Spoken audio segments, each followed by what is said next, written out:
All right. We have a pretty quite a bit to cover today because I want to finish this is a ADMM algorithm and also with application on the logistic regression.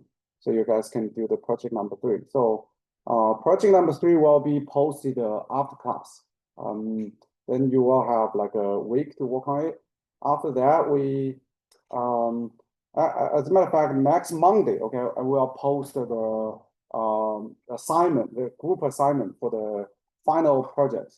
So then we actually have our schedule is pretty tight.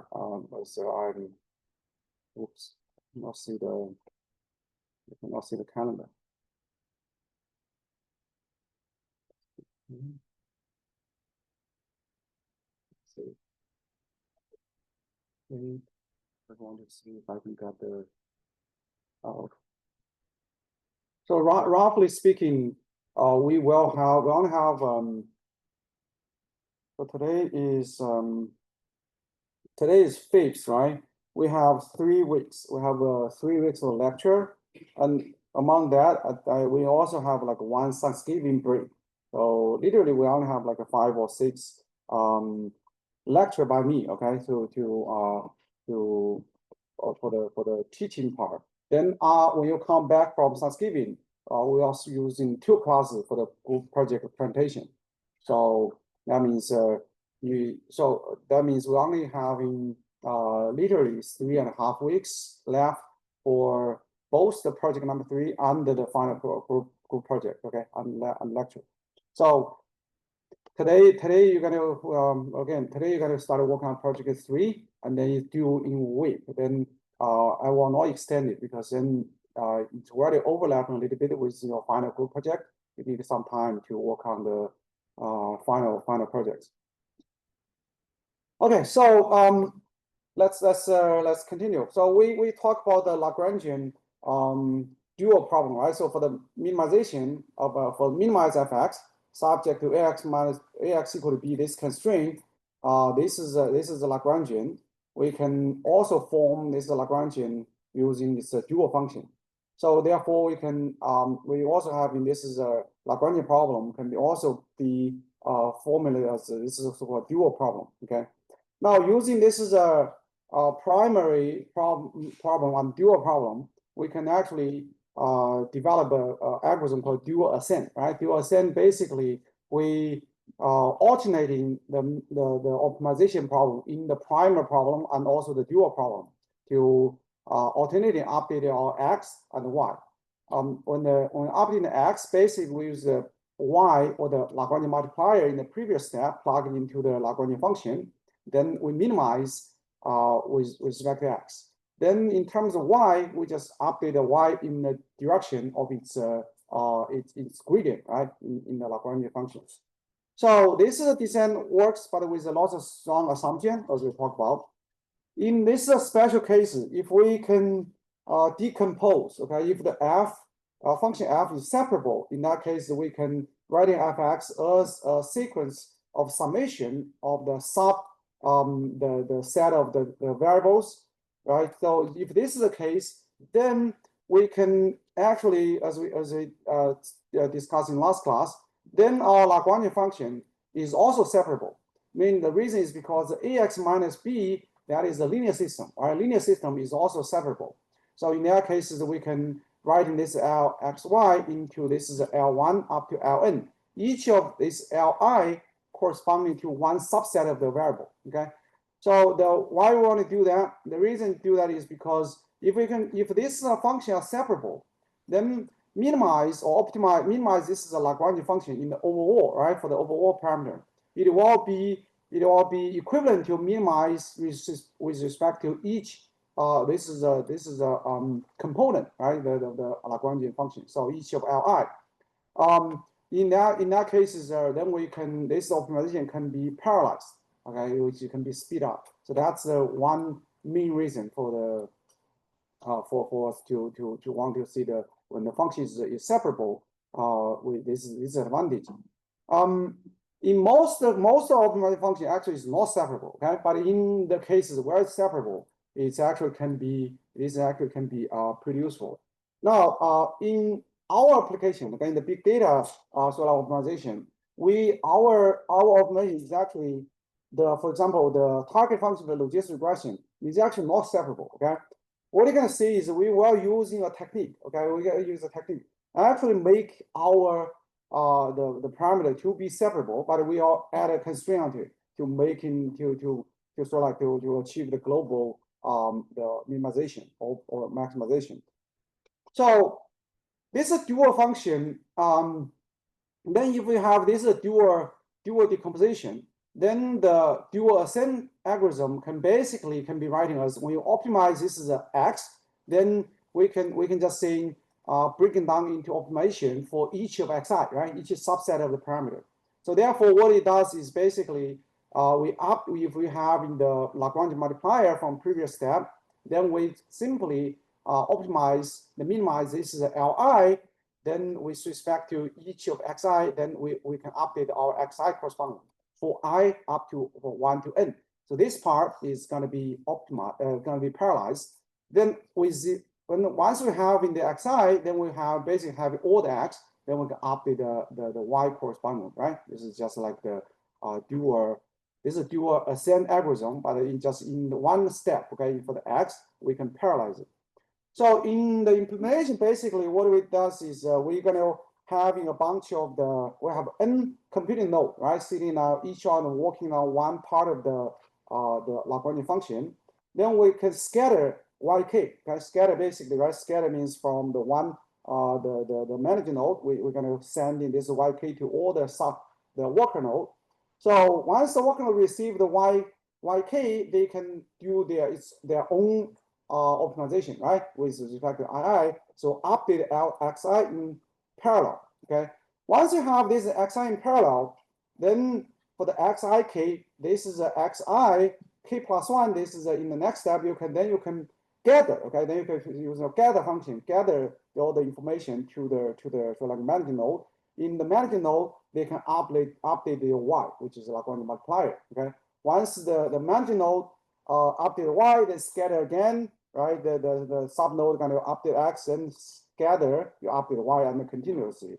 So this is going to be you can see this is in this way you can achieve this is a problem in parallel, right? Which is we can speed up your optimization.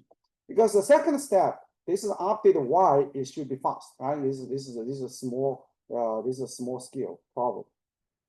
So then we can solve a large problem by iteratively solving the sub problem. And the dual variable update provide coordination, right? So again, this works with lots of assumption and often slow.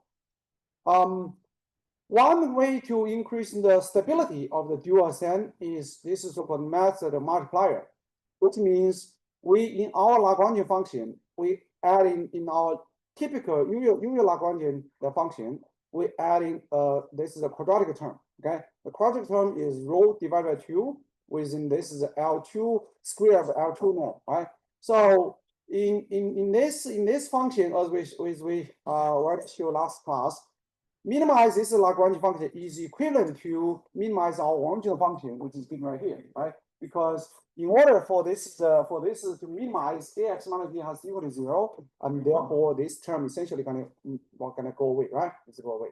So now the dual ascent algorithm for this problem essentially is we're gonna update it. If we're given yk, we can update our xk plus 1 by minimize this L rho, right? L rho, this is a function within this is a quadratic term, and then yk is still the same update. Now you can see this is essentially the same as our original algorithm, dual ascending algorithm. Only thing is in the first step over here is no longer is not the original polynomial, but we have a quadratic term. Okay, and this quadratic term can make in our this x update to be numerically more stable. Now even with one with this one extra term, okay, actually making the problem a little bit more complicated, because now even if your fx is separable, okay, let's say your fx is separable, then the linear constraint, this is also separable, right? Separable means you can write in a summation of the function of the subset of the variable, right?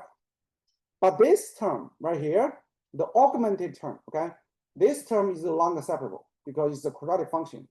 So therefore, this means even if we have this is a making fx separable, this we're using the more stable method of multiplier. This method itself we cannot parallelize. This is the x optimization, right? So the whole thing about x optimization we can parallelize it is because this is we can separate the Lagrangian function into summation of small functions, right? Small component. So in this case, it actually will lose the separability, which means we cannot parallelize them anymore. Okay. Now the problem in next is how can we make this to be separable? Okay, is there any way to actually can make it separable? Now before we do that, let's check in this is the method modifier a little bit more. Now for the optimal condition, right? If you want for the original problem, minimize x subject to this ax minus b, we have this Lagrangian function. Then there's the optimal condition. There are two optimal conditions, right? One is if x star and y star is an optimal point. Then we need to have in this is ax star minus b equal to 0, right? So this is the original constraint. We call this a primal condition, right? Primal condition. Then we also need to satisfy the gradient of fx when you evaluate x star plus a transpose y star. This has to be equal to 0. Right? This is because if you want to making this is a y to be an optimal point, or this is making the x to be optimal point in the dual problem, then its gradient has to be gradient with respect to x has to be equal to 0, which is this guy. So this is called the dual condition. Now, or the dual feasibility condition, right? So we have this therefore primal and the dual feasibility condition. So if we want to have in this is xk plus 1, okay? We want to minimize this L rho xk xyk. So if we want to have in this xk plus minimize this L rho, then we basically simply can say we can set its gradient equal to 0, right? That's this is a because this is in order to minimize this is when we do the first step, right? In order to minimize L rho xyk. Then we need to have in whatever xk plus 1 minimize that function, then it has to be satisfied the gradient of L rho evaluate xk plus 1 equal to 0, right? Now let's see what this says. L rho x plus 1, then its evaluation basically is the gradient of x k plus 1, right? So this is the first term. There's nothing fancy here. The second term, okay, the second term is going to be evaluating x at x. This has become A transpose y, right? Because this is become so this is the second term is going to A transpose y plus the third term. Okay, let me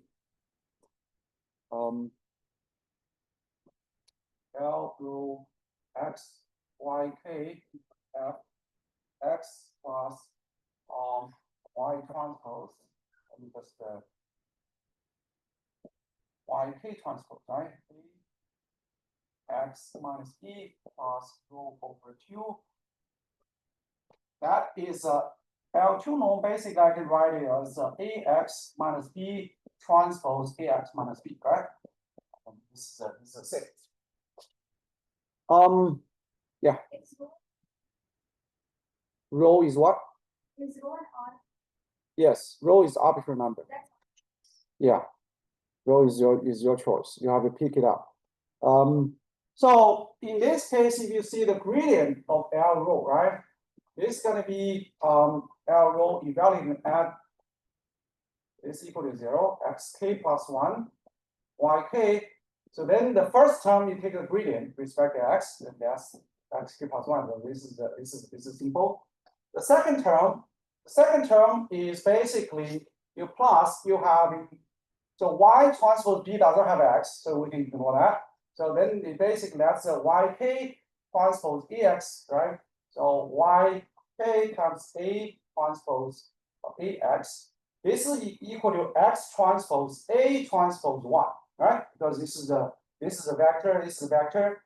Then these are basic dot product, right? So if you change it, then this is become this side. Now, then this is equal to x transpose a transpose y.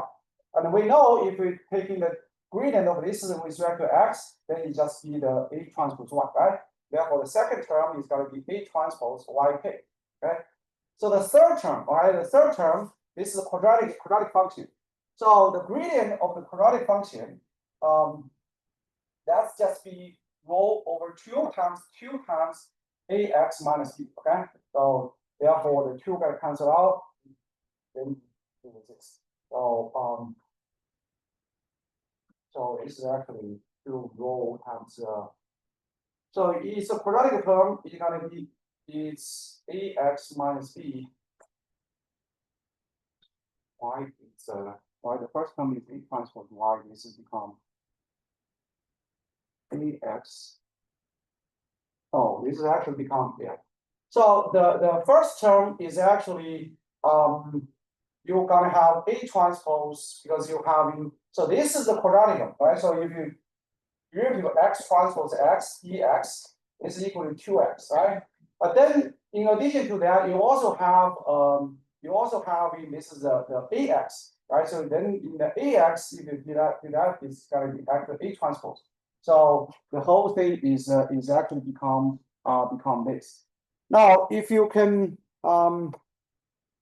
if you sum them up, okay, if you sum them up, then this is essentially what you have in what you're given here. So you're gonna have in this first part is a gradient for the f function, then plus a transpose yk, then you plus rho times a xk plus 1 minus b, right? So this is a one because I will have the condition to be there. If you're having that, you can see if we update yk plus 1, okay? If you update yk plus 1, if you set in this term, the second term, equal to yk plus 1, then this choice of yk plus 1 is gonna making this is you're gonna making this is the so-called dual feasibility condition actually to be satisfied. Okay, so this is why when we update yk plus 1, we use this particular choice using yk plus 1 equal to yk plus rho. So the step size rho is arbitrary, right? So it's arbitrary. This is so we need to update this step size with particularly, okay? And this is method multiplier. When we do the updating for the y, the step size rho is fixed. Is not any choice, but in the direction of the gradient, but with the sense of zone. With the reason why we're choosing rho is because if you're using this choice of the yk plus update y in this particular choice, then the dual feasibility condition, okay, is automatically satisfied, right? So this is why. So therefore, dual update using this, making this is xk plus 1, the y like dual feasible. And then the primary feasibility is going to achieve in the limit. Again, when the ax plus 1 minus b is equal goes to 0, this is going to be as your program goes converges. This is going to be satisfied. Of course, then we are not going to go into details of this. This is the particular I want to emphasize is the choice for the dual update. Okay, it's not the row step size row is not random. Okay, this is because remember when we doing this is a dual ascend, this choice is alpha k, right? This is alpha k, which means you have to vary. But here this is also provide so like the stability because then now you fix the row, you can do that. In practice, okay, in practice, you actually you want to increase the row a little bit, right? You're starting with reasonably like a normal, like row equal to 1. Then you want to update your row to the row times sigma, okay? With the sigma is bigger than 1. You want to make the row like slightly increase a little bit. But in most of the application, you can like in you can just use a fixed rho, okay, like rho equal to 1. You can try a few choices to see how it works. Now, the method multiplier compared to the dual decomposition. The good news is it can converge under much more relaxed condition. Okay, so now f can be like a non-differentiable, take value on the infinity and so on. But the bad news is the quadratic penalty destroy the splitting of x update, so we cannot do the decomposition anymore. Again, this is because once you have in this is a quadratic term right here, then even your fx is separable. Okay, you can no longer making this is a Lagrangian function separable anymore. So therefore, you lose this is a possibility or potential to make it separable. Then the goal is how can we deal with that? Then the goal for the so-called ADMM alternating direction method or multiplier is basically try to solve that issue. Okay, we want to have the benefit of this is the method multiplier, which is have the quadratic penalty, to making our program to be more stable, algorithm more stable. But at the same time, okay, we hope we can also decompose, making parallelize our optimization. Okay, so this is a method. This is a good with a good robust method of multiplier, which can support decomposition. So this is also called the robust dual decomposition or decomposed methods of multiplier. The method, as I mentioned briefly before, the method first was actually proposed by 1976. Okay, so you can see this is like more than 50 years ago. Roughly 50 years. So at that time, you can see the computer is not even that powerful, like parallelize the optimization. At that time, it was proposed purely as a mathematic, the sort of like the intellectual exercise, okay, with no real application to the world. Now, it's kind of theoretical work. It goes much beyond the practical so like the practice at that time. So therefore, this method when it proposed, it didn't even treat much much study in the field. Okay, until in about like 2001. Then there's a paper, if you guys can check it, is by the Professor Steve Boyer. Okay, so he has write a review paper on this ADMM method. Then with a lot of applications, he actually popularized the do I have it? I think I have the yeah. So it can be showing actually this ADMM can be applied to a bunch of problems. Okay, like a proxy minimization, constraint convex, sparse inverse covariance matrix, right? So L1 norm and the consensus optimization. So it can be has a wide application. So therefore, that's a time when people actually realize the power of the ADMM and try to making this is a problem. Making this algorithm can kind of become like a popular, particularly in the machine learning. Okay, with big data. So let's just briefly to see what is the ADMM problem. So ADMM problem, it given like this. Okay, you want to minimize minimize the summation of two functions. Right, one is fx, one is gz. This function is subject to a constraint which is ax plus bz equal to c. Right, so you can almost view this is basically saying this problem has two sets of variables. Okay, with a separable objective. So you can see x and z in this case are separable, right? In this case, separable. But this is not the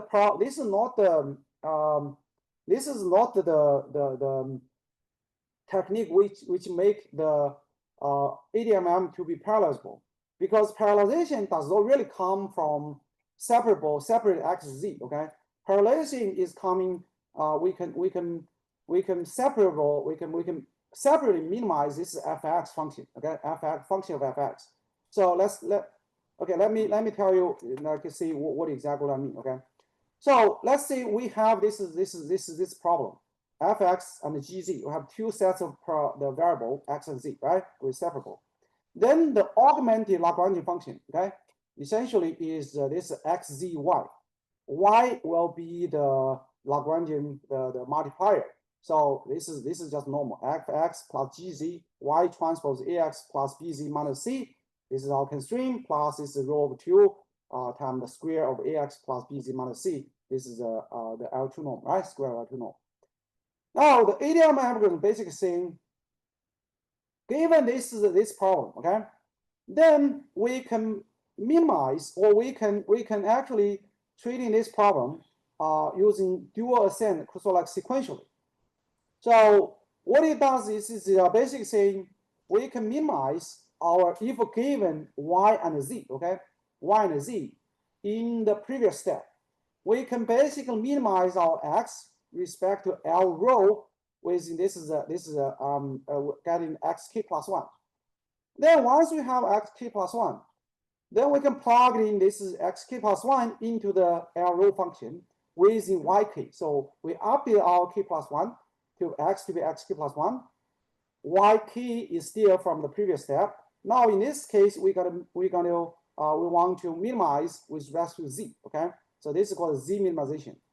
Then we get in the zk plus 1. Once we have updated zk plus 1, then we can plug in this is into the last term. We can update our yk using this is a so-called the dual update.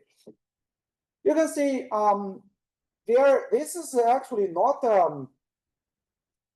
if we can minimize, okay, if we minimize over xz jointly, okay, this argument actually just reduced to the method of multiplier, right? Essentially, if at the first step, if we minimize x and z jointly, okay, then the second step, the dual update is the same.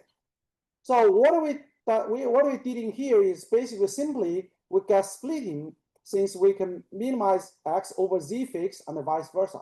So what it does here, we're still using the method multiplier, but the only thing is for the x and z of optimization, we separate them into two. We separate them into like two parts, right? So that's all. This is so like we, instead of like we doing a joint of the minimization, now we just do two-step. Okay, this two-step, it turns out if we do this two-step actually can guarantee the optimization as well. Okay, because the optimal condition, okay, the optimal condition still we're going to have in this the primal feasibility. It's going to be ax plus bz equal to c is this guy. Dual feasibility is going to be, dual feasibility basically is taking a gradient of the L rho with respect to x set equal to 0, gradient set into z, this is equal to 0, right? So this is so dual feasibility basically is gradient fx plus a transpose y equal to 0, gradient of gz plus b transpose y, this is equal to 0, right? If you look at this original problem, this is our dual feasibility condition. Now, it's very easy to see using the same argument, using method multiplier, okay? Then we can see if we update zk plus 1, okay, using this formula as I said before. This zk plus 1 actually can, since zk plus 1 minimize, this is x plus and the yk. We can, if we update yk plus 1, okay, using the formula which is given in the updating, you can see this is a dual update. Actually, this is the second dual feasibility actually can be automatically satisfied. Okay, so therefore, within the ADMM dual variable update, then this is xk plus 1, zk plus 1, yk plus 1 satisfy the second dual feasibility condition automatically, right? Because we're using this update. Okay, we're using this update right here. If we're using this update, because it's gradient, you want to set in the equal to 0. So therefore, we can see this is updating. It actually can satisfy the second dual feasibility condition. Now it turns out, okay, we can also show the primer the feasibility condition, which is this guy, and this is the first dual feasibility, which is this guy, can also achieve was the k goes infinity, which is when this is we can iteratively like it goes the updating this to large number iterations. Then this is the first dual prime feasibility and the first dual feasibility condition. It can also be achieved. Now this is a in this case we take this as given, okay, but they are proof behind it to show that. So this is basically what you see here is we sort of like relax our original problem a little bit, okay? Relax our original problem. We're saying if our original problem is separable with two components, okay? Instead of like, well, I'm not saying this can be separable to a lot of them, but just within two components, okay? If your function can be separated out into two components, and then within this constraint to there, then the ADM algorithm still applies. Okay, that's essentially what this says here. Okay, there's here I haven't talked about the how to do the parallel optimization yet, because the parallel optimization is coming this step. Okay, it's coming this step, coming to the first step, because what we want to do is we want to making this is X to be our primal problem. And this is a Z is more like the help within the optimization with X. So you're gonna see how it apply.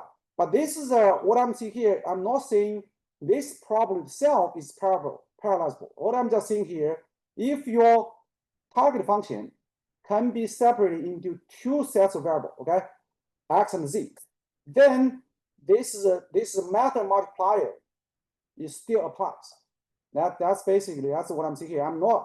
Again, we haven't talked about parallelization here. Don't consider this X and Z optimization, they are parallel optimization. It's not, okay? Because then if I can only parallelize within two processes, I cannot do much speed up, okay? So what I'm gonna do is what I'm achieve is I want to do speed up like 100 times, right? 1,000 times I can do a lot of parallelization, okay? So this problem is just saying by making this to be one the separable, okay, in the function with two sets of parameters, it still works. Now within this optimization, okay, if we solve this the minimization, okay, if we solve this minimization, literally what we're just saying is we can update, okay, we can update this is so LXZY, this is our term. We have two, there's a linear term and a quadratic term, right? These two terms actually I can merge them into one quadratic term. Okay, I can merge them into one quadratic term because this is a term which is AX plus BZ plus C. This is this guy essentially is this thing, right? Actually, there's so AX plus BZ minus C, or C here. The quadratic term is AX plus BC minus C transpose AX plus BC minus C, right? This two term can be so for those on the Zoom, basically this is what I wrote. So this two term you can see essentially what it's saying is X transpose X plus like a 2 times lambda X. This is X is vector. This can be written as X plus mu transpose X plus mu, then plus some constant. Okay, some constant. Right. So this is you can easily can be you guys can check it out. This is basically just in X transpose plus 2 mu transpose X plus mu transpose mu plus constant, right? Some constant. So if you compare this term with above, then this is the quadratic term still keeps We just need to make this 2 mu transpose equal to lambda, and this guy constant equal to set this equal to 0, right? And then you can check in this is what is mu in this case. So you guys can do the exercise. It's basically it's very simple. Okay, it turns out this mu can just simply be y divided by rho. Okay, y divided by rho. So you can if you expand this term right in the second line and then make it into the bar, then basically you can get in what is constant. Constant does, which means it does not contain any x, contain x, y. So when we do the minimization, we can drop the constant. Okay, we can drop the constant.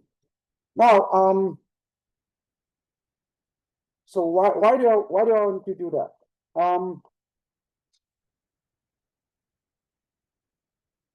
You're going to see the reason in a second. Okay, so in the scale dual form, then the optimization for the x is going to simply be this. So optimization for the x is simply just fx plus 2 rho times this guy, right? Then optimization for the z is plugging x plus 1 the mu k into there. We're gonna optimize this second line. Then the third line, okay, is mu k plus 1 equal to mu k plus this guy. You can see you compare to the one before. What do you see here? This right here, if you divide this everything with rho, okay, you divide everything with rho in here. This rho is gone. This guy right here, because y divided by rho is what? Is mu, right? So it's actually u. So this actually is uk, right? This is uk plus 1. So the dual update is still the same dual update. But what I wrote in the slides below, what I wrote in the slides below is basically right here. Okay, we just divide this is a yk updated. This is a by rho. You can see here rho is gone. Okay, in the dual ascending rho is gone. When if we using the u as in there. So in this problem, you can see I mean I didn't do anything, right? Everything is still the same. There in the dual this is update prime update for the x and the z is still the just corresponding component in the Lagrange function for the x and the z. For the dual update, I divided rho on both sides, converting this y over rho to the u, right? To a new variable. That's what it does here. Okay, so there's nothing fancy. Within that, yeah.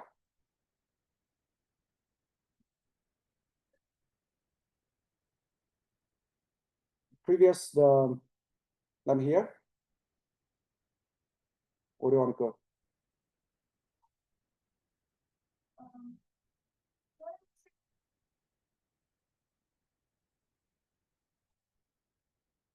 Yeah, you can do that. This is the same thing. The only thing this is what I said. The only thing different from the previous is now I assume my target function is separable with 2 sets of parameters. So therefore this updating you can do that as well for the primary. That's no problem. But I'm just saying for this particular problem. Okay, I'm just trying to say is it can be written this way. This can be applied to the original problem as well. Yeah, you're right. Yeah. You can do that. The reason we do that is because we having you're gonna see later. This with this particular decomposition, there's actually has an advantage when we talk about like an ADMM algorithm apply to the particular form of ADMM. Okay, this representation is not that useful for the original problem. Okay, so but this can be applied to the original. That's no without any issue. Yeah. Okay, so now this algorithm converges. We can assume very little. Okay, we can see FG convex closed proper L0 has a saddle point. That's it can work. Then ADM converts iterative approach. We can have in this is basically this is just saying it can guarantee some convergence with some relaxed condition. Okay, it's not that stringent. Now, let's talk about grid because, like I said, we haven't really talked about the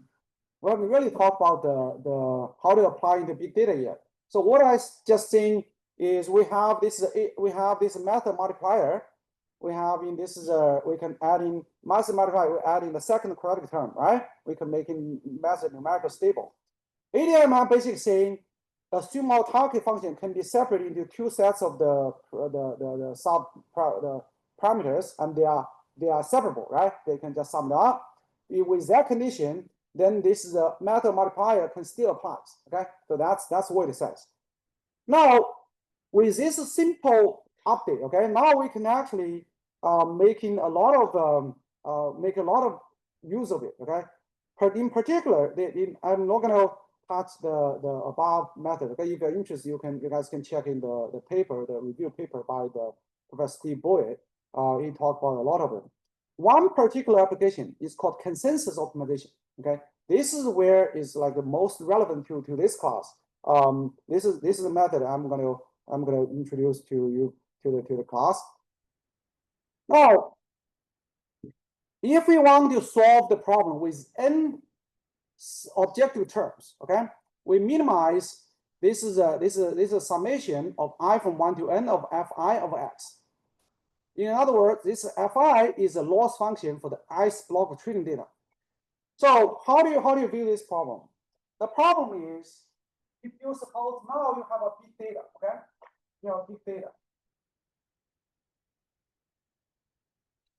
And then this data, you can break into several chunks of the, you break it into like a n partitions, right? So this n is, say, n is equal to 100, okay? 100 blocks, or the partitions, block of data.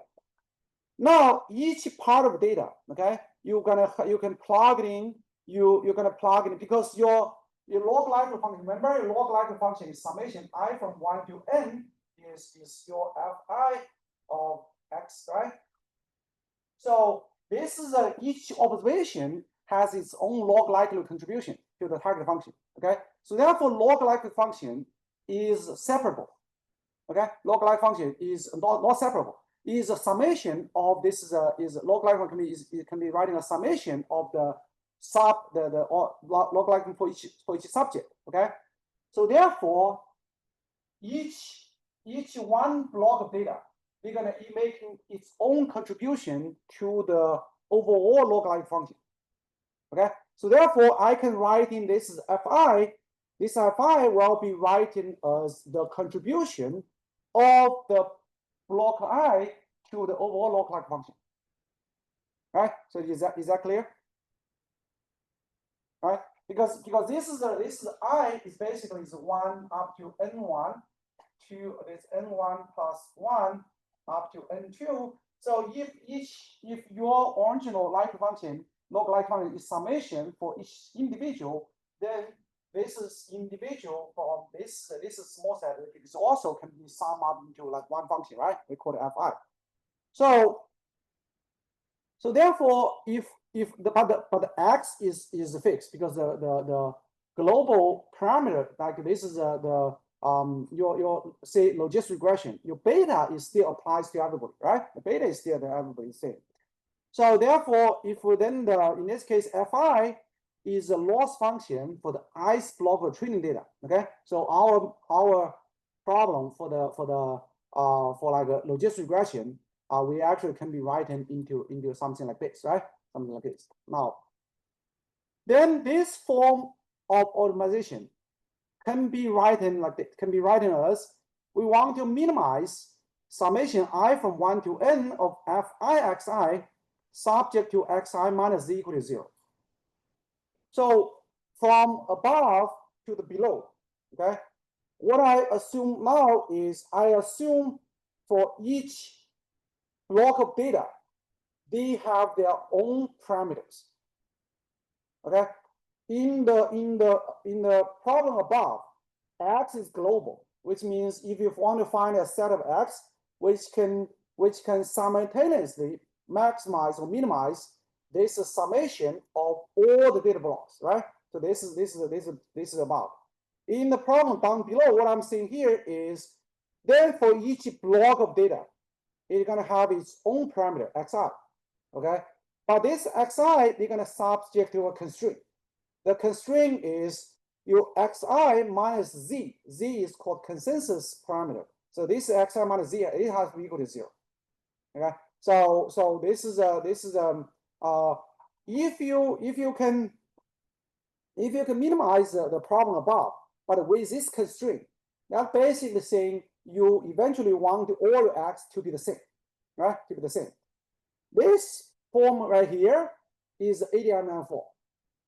What I'm missing here is I don't have GZ in above, but that's okay, because then this just simply means my function of g of z is what? Is constant 0, right? So you still, so therefore, although it doesn't have this is the explicit GZ function, but you can see this implicitly. You have this is you have a GZ function, but it's just constant 0. Okay. The global variable is not the what I'm just saying here. You're gonna minimization is gonna minimize x and z. Okay, it's not just x anymore. Okay, z still is part of the optimization problem. Okay, it's like not the same z's. Yeah, the same z. The same z. This is the same z. This is z and this z are the same. Okay, so in here the xi's now xi's are called local variable. Okay, this is z, now it's called a global variable. Xi minus z equal to 0, these are called the consistency or consensus constraints. Okay, then with this problem, of course, if you want to, okay, you can actually add in an explicit GZ function in here, because remember now z is our global variable. If you want to say you want to use in ridge regression, right, or the lasso regression, right, the lasso penalty, this GZ can be just simply be GZ times Z. It can be, so GZ can be adding explicitly into this form as sort of regulation term for your global variable. That's no problem. Okay, that's no problem.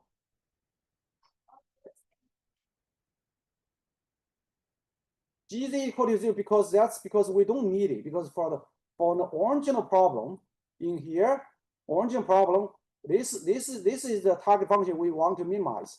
Then to make this equivalent, these two things are equivalent. I'm not just making GZ to be 0. I'm not forcing GZ to be 0. I'm just saying these two problems when these two problems are equivalent, I don't have GZ here. Right? I don't have an explicit GZ term, but this is GZ term. You can just see this is equal to 0, which can be saying the function GZ is still part of the function, right? This is just saying if you want to making this to be the same as the ADML problem before, then that's what you do. But in the original problem, you can do this. You can add in a regularization term into the original problem. If in this case, then in the problem down below, it will be equivalent to this guy, right? Because z is our so-called consensus constraint. Basically, is a global the variable, right? So if you want to add in the regularization term in the above, then you add all regularization corresponding in here. Okay. So by doing this, okay, then all of a sudden you can see we can just simply do this is a local optimization, right? Because the optimization down here, this is parallelizable. This is parallelizable, but we just need a constraint on all of them.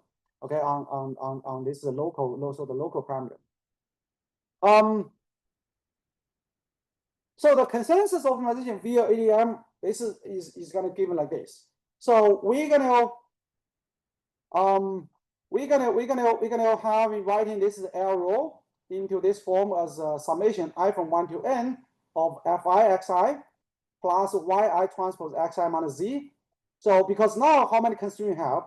We're gonna have n constraints, right? we're going to have x1 equal to z, x2 equal to z, and xn equal to z.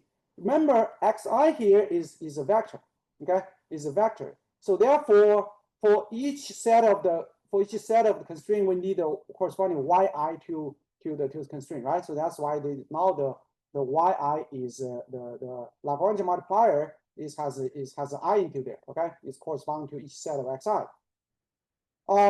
Then we're also going to need this is the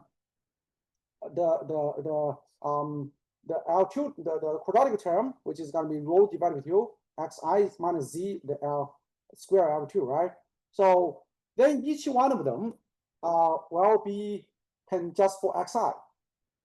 So therefore, naturally, right? Naturally, you can say this problem is separable, right? Is separable. So therefore, if you apply to the ADMM, it's going to be say once we given y, okay? Once we given y, once we given y and given z, okay? Once we given y and z, then we updating xi, then they just to be we can update xi separately, okay? Or update xi in parallel. So therefore, the xi key optimization essentially is your minimize the type function will be fi plus yi times xi minus zk and plus this is rho over 2 xi minus zk. Okay, so this will be the updating for the xi. So this is where the parallelization parallel. Okay, so this is where the parallel come into play.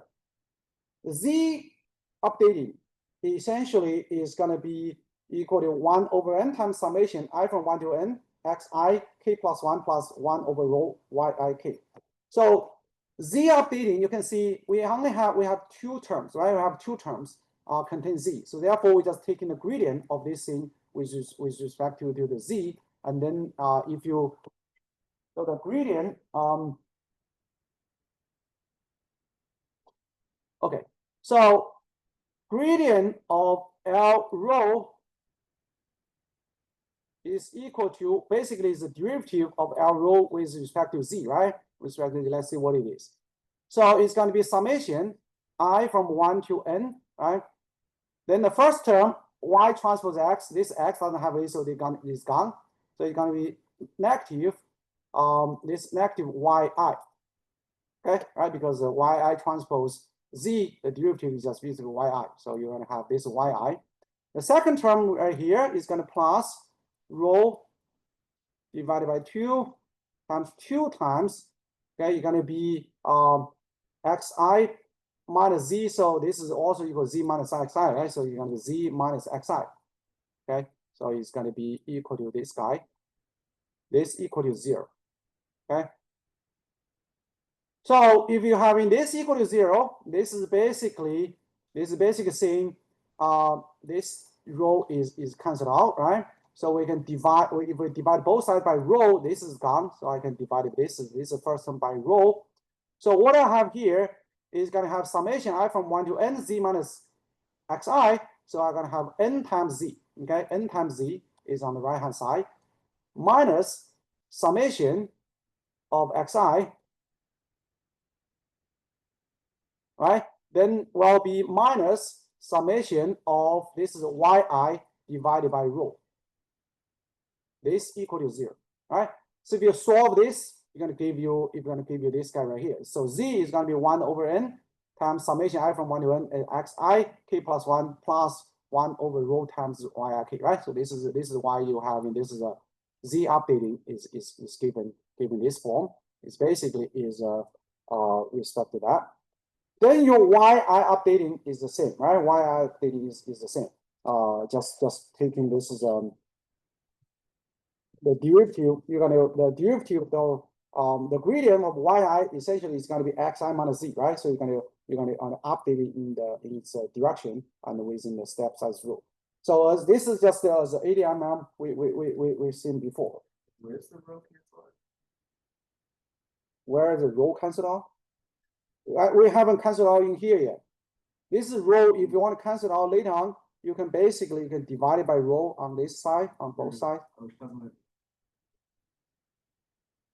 in the derivative right here. Oh, there's a row here. I didn't cancel it. I just divided by row. So therefore, originally yi does not have row. Now it's yi divided by row. It's going here. Okay. The row is not cancelled. Row is just move the position. Now, with this, okay, let's see. There's actually something. There's something interesting here. Now, if you having this, okay, if you're having this basically saying, okay, zk plus 1 is equal to, if you look at the first term, is 1 over n summation xi k plus 1, okay? So this actually can be defined as x bar k plus 1. Right? So this is the mean of the order x. So it's x bar k plus 1. The second term is also is 1 over rho is y bar k, right? It's just the this is just the mean, the zk plus 1 is a mean of both, right? So therefore, this is actually saying, this is basically saying xk plus 1 xk plus bar minus the zk plus 1 is equal to what? Is equal to negative 1 over rho y bar k, right? So this is, let's set in the first equation here. From second equation, okay, because this is for I from 1 to n, right? This is satisfied for each I. We update this yi for each I, so I from each I. Now, if we take the mean of it, okay, if we sum from I on both sides and divide by n, so this is basically saying y bar k plus 1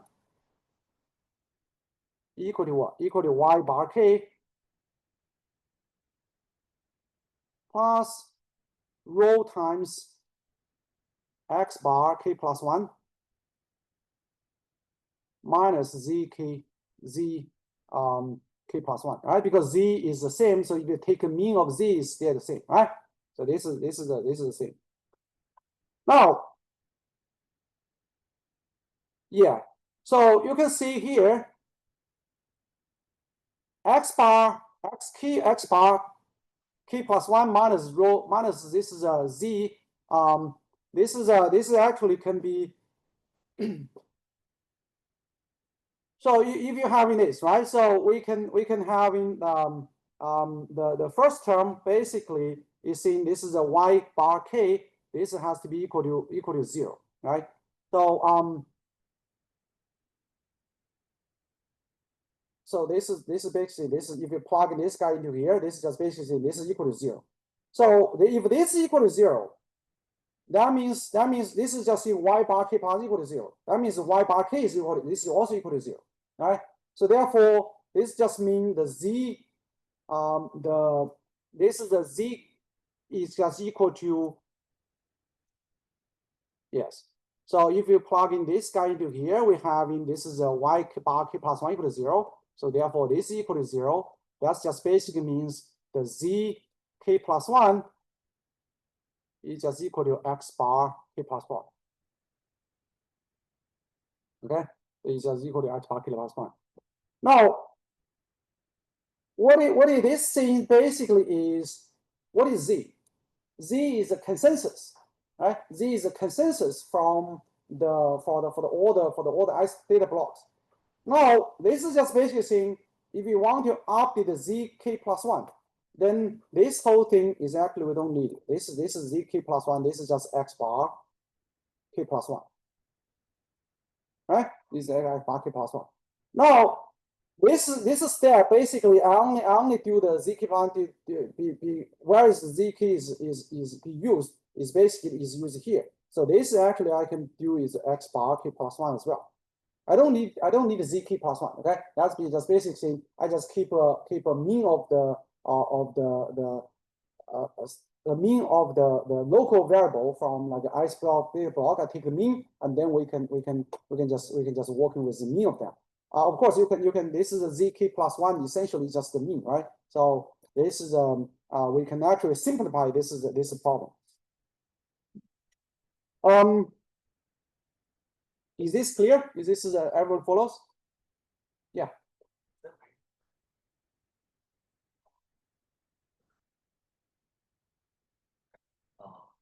X term transpose the X term makes the object function non-separable.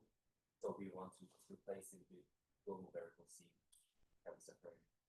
Yeah. So in here, what it essentially does is we now this problem basically is by ADMM just providing a theoretic guarantee. Say your target function is separate into two sets of components. You can this is a method of this is a sort of method multiplier. It still works. That's what ADMM says. Okay, ADMM says nothing to do with the separable function. Okay, separate function is coming from this is one application of the ADMM is using basically so-called consensus optimization. In the consensus optimization, we kind of avoiding making this term to be separable. What we does is we just introduce an extra term z into this optimization, but this term itself is applied to each of xi. Okay, but now since you have a z is common, if you without ADMM, we cannot separate them, right? Because the z is still common to everybody. But because ADMM saying if you have two separate sets, then you still have that guarantee. So therefore, this is a problem. Then this one becomes separable, right? Originally, without ADMM, if you want to join and minimize x and z, right? Then this is still not going to work. But because of ADMM, now x and z can be separated into two steps. Then this is the ADMM basically just separating x and z into two steps. Okay, but the parallelization is coming from this consensus the constraint. Okay, so this is you have to be separated. We have two step the separation. One is a separation of x from z. That step is guaranteed by ADMM. Okay. The second step, the parallelization is coming from this is a constraint. This is the consensus optimization, consensus substrate. Okay. This step guarantees the optimization, the parallel parallelization. Yeah.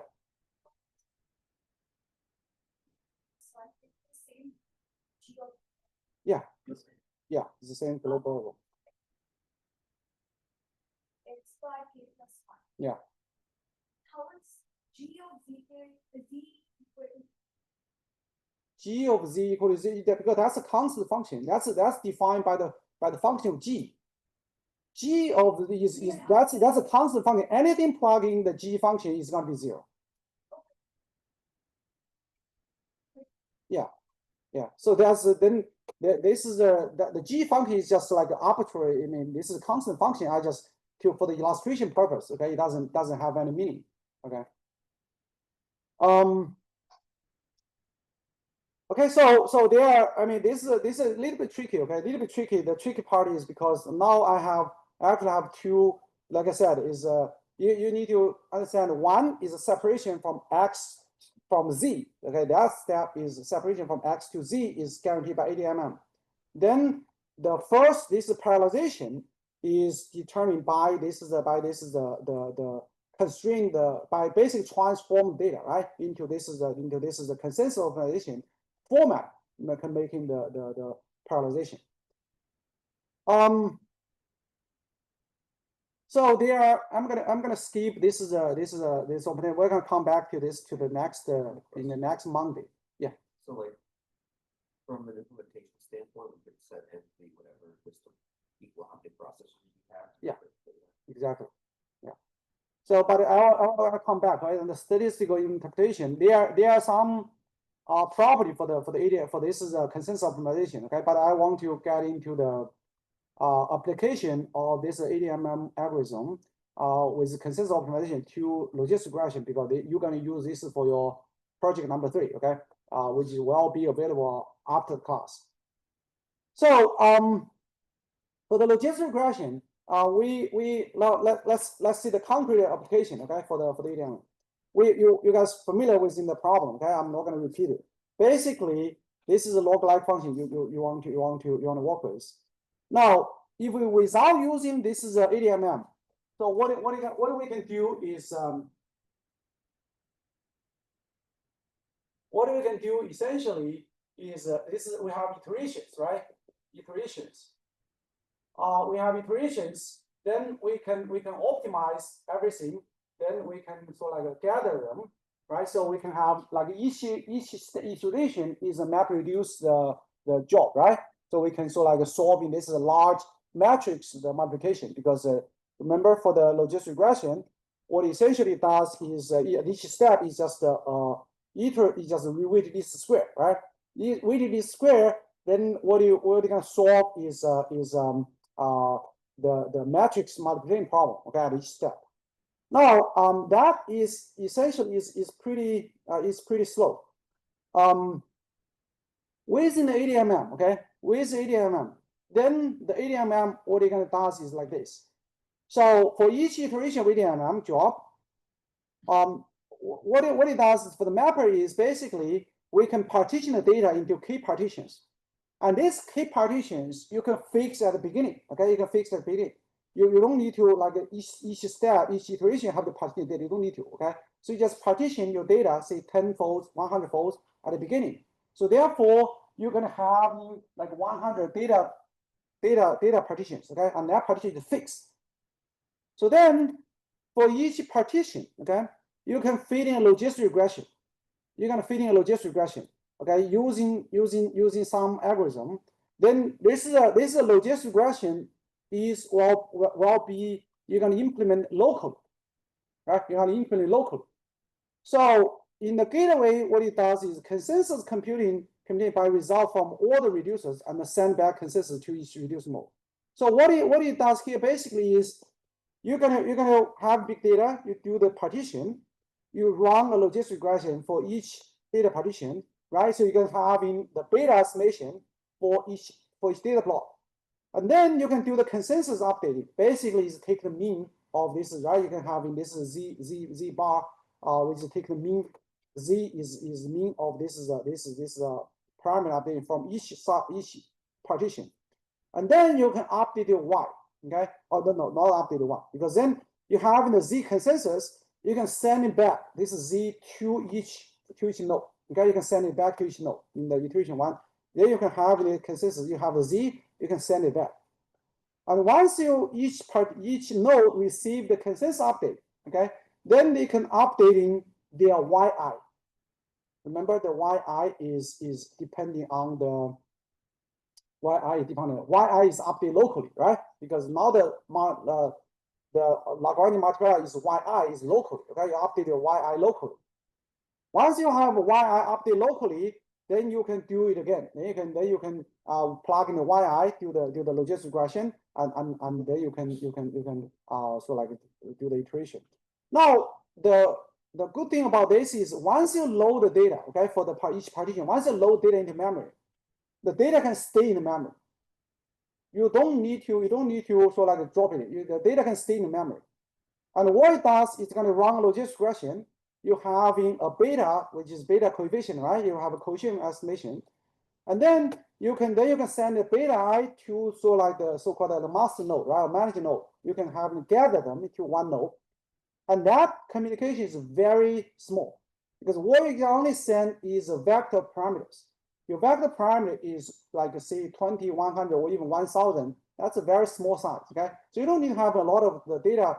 There's a lot of communication being done. So we're just setting the small set of the vector. And then this is a consensus. What he says is just taking the mean for the beta I and we send it back to the local node. That step is also light. Communication is also light, right? It's just a one set of parameter. So therefore you can sort of like going back and forth. So the main problem basically is going to be you having capital N data partition. You having run this is a maximum likelihood locally for each data partition, and then you're subject to beta I equal to beta. So that's a problem. Okay, so this is what you solve. If you want to plug in, okay, if you want to plug in this is into the ADMM, Now there's only one thing, okay? There's only one thing you need to be a little bit aware, a little bit is in here.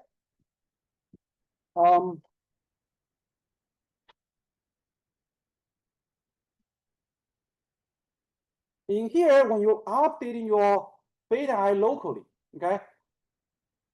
If you only need to maximize or minimize negative likelihood, okay? Because I right here is a minimum. If you see minimum, that's this L is a negative log likelihood, right? So but it's the same. So if you only do minimization, this Li is going to be negative log likelihood. Now, if you only need to optimize the first term, that is a logistic regression, right? Local logistic regression. Yes, you don't need to do anything else. Now, if you having but in the ADMI update, okay, in the ADMI update, you need to actually solve the problem within the local log likelihood plus some term which is constrained on beta I. Okay, so this beta I, it will have in the consensus. Beta k is the consensus, which is known. Ui is your local the Lagrange multiplier, which is known. So this term right here is essentially is L2 penalization to the logistic regression. Okay, so locally, what your algorithm actually do is to optimize regularized logistic regression. That is not a normal logistic regression, but it is a logistic regression with this regularization term. Okay, with this regularization term. So once you have in this beta I being solved, then you can update this is your mu I, your ui, which is your consensus. You can update using this term and then back and forth. Okay, back and forth. Then everything solved.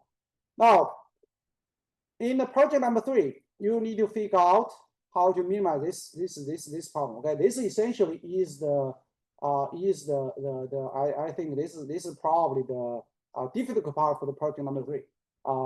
But it's not that difficult because I already went through with all of you the detailed algorithm how to solving this is a maximization using gradient method, right? So you already know the algorithm. Now in here what you have is just have extra term. This extra term, the gradient method still applies. Okay, still applies. You can still do that.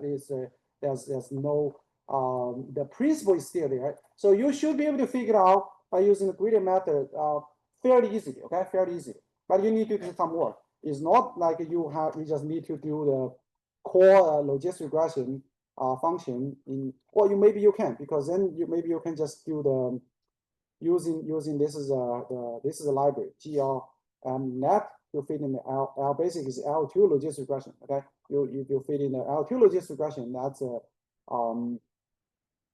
that's what you need for the project number 3. So first of all, any question on the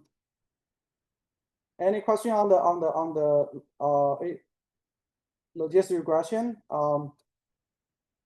We implemented within the ADMM. What I'm want to here is I want to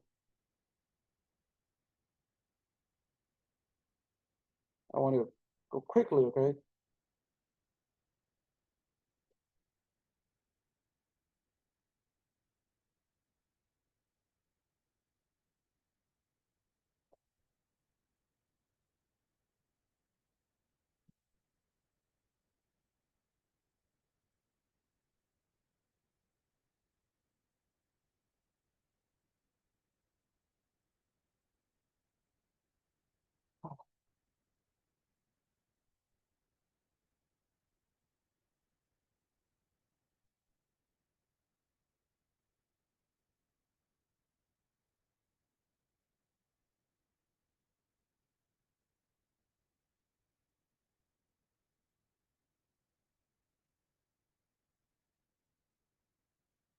Requirements.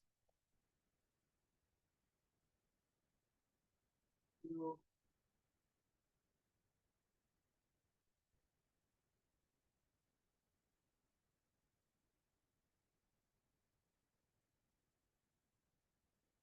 So for the project number 3, what you're gonna see here is I already generated 10 data files, okay, in the on the CWolf, which is data project number 3 data. Then each file contains one column called Y, which is a binary 0 and 1 response, and I have 25 other columns labeled as x1 up to x25, okay, represent the explaining variable. So the requirement is you're going to use the ADM algorithm to run a logistic regression on all data and obtain one set of consensus estimate for all coefficients, okay, including both intercept and explaining variable. So you're going to use the MPFOPI on CWolf for the computation. You can use basically you can use 10 processors, right, for this project. And the one processor based on one processor per file, but your program should be able to run with up to a number of files. Then there should be no intermediate file. So there you don't in this one you don't need to write in out or input from there. Everything gonna handle in memory. Okay, you're gonna use in the MPFOPI for the communication. You need to write a report for the analysis and then submit a PDF. So analysis, how you did the analysis, what is the consensus like estimation for the parameter, and then the rest is the same, right? You need the script to the Brightspace, upload it to the CWolf as well. Now, this is project number 3. Now the key part, okay, the key part would be the you figure out this guy right here, okay? Figure out this guy right here. Once you have this guy right here, then what the rest is essentially just plug in the algorithm, which should be fairly simple. Of course, this is also involving you using MPFOPI for communication and so on. But that's the project. Okay. Any questions on the notes on the projects? Okay. So for some of you today is I mean we cover quite a bit. Okay. You probably need to go back to first thing is to understand why this works. Okay. And then once you understand this works, then how to implement it. Okay. Okay, all right. If there's no problem, then that's all for today. I'll see you guys on Monday.